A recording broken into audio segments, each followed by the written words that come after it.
Thankful for everyone that's here.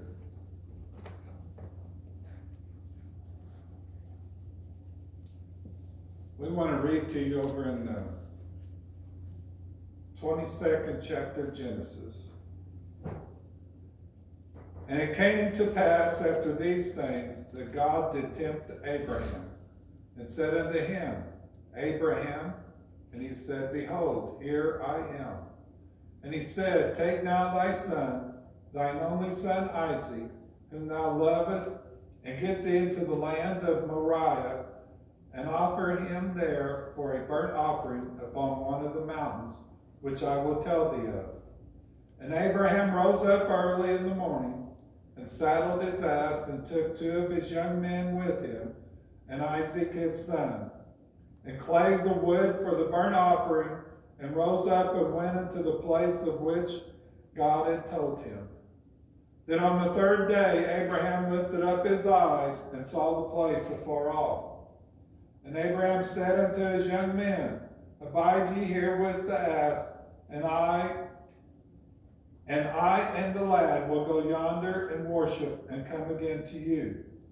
And Abraham took the wood of the burnt offering, and laid it upon Isaac his son, and he took the fire in his hand, and a knife, and they went both of them together.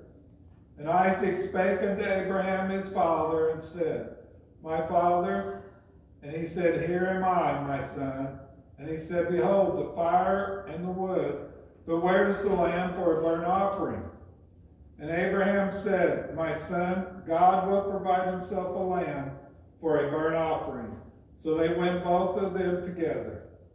And they came to the place which God had told him of, and Abraham built an altar there, and laid the wood in order, and bound Isaac his son, and laid him on the altar upon the wood.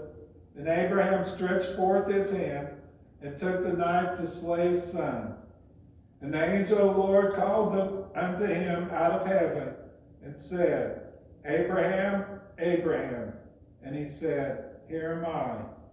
And he said, Lay not thy hand upon the lad, neither do thou anything unto him.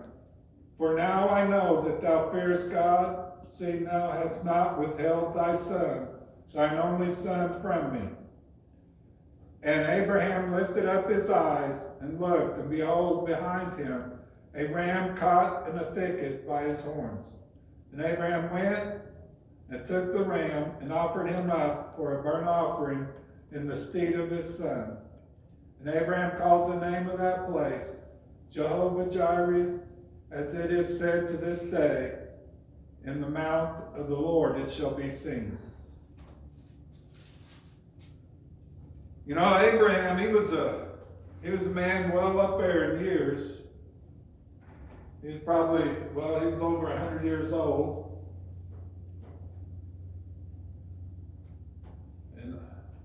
And you know, his son was his firstborn son. So we want you to just stop and think for a moment. God had promised him a son. And God told him he was going to take his son for a sacrifice. Now, I'll just tell you what would go through our minds. We'd be like, I just can't do that. I'm not going to do it. Whenever the morning came, we'd probably go and we would hide. But what did it say that Abraham said? It said Abraham rose up early in the morning and saddled his ass. He rose up early the next morning to go do what God would have him to do. That's what we're supposed to do for the Lord. When the Lord comes along and he talks to us and he wants us to do something, we're supposed to be ready. We're supposed to do it early. You know, have you ever heard that somebody said, well, it's too late now to do that. I should have done it earlier.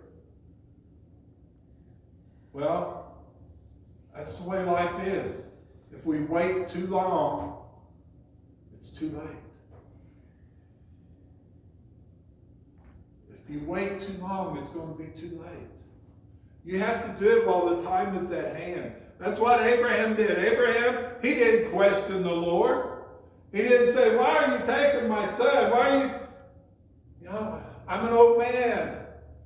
And we weren't supposed to have kids when we were this old? Why are you wanting to take him? Well, God wasn't wanting to take him.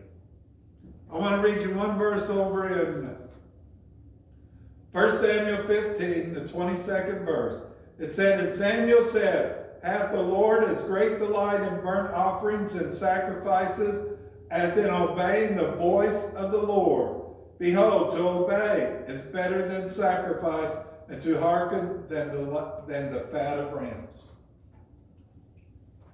What Abraham was doing was better than any sacrifice. He was obeying God's word. That's all God asks of us. He doesn't want us to go out there and sacrifice everything or sacrifice anything. What he wants us to do is just be obedient to him and do his will. We have to follow after God,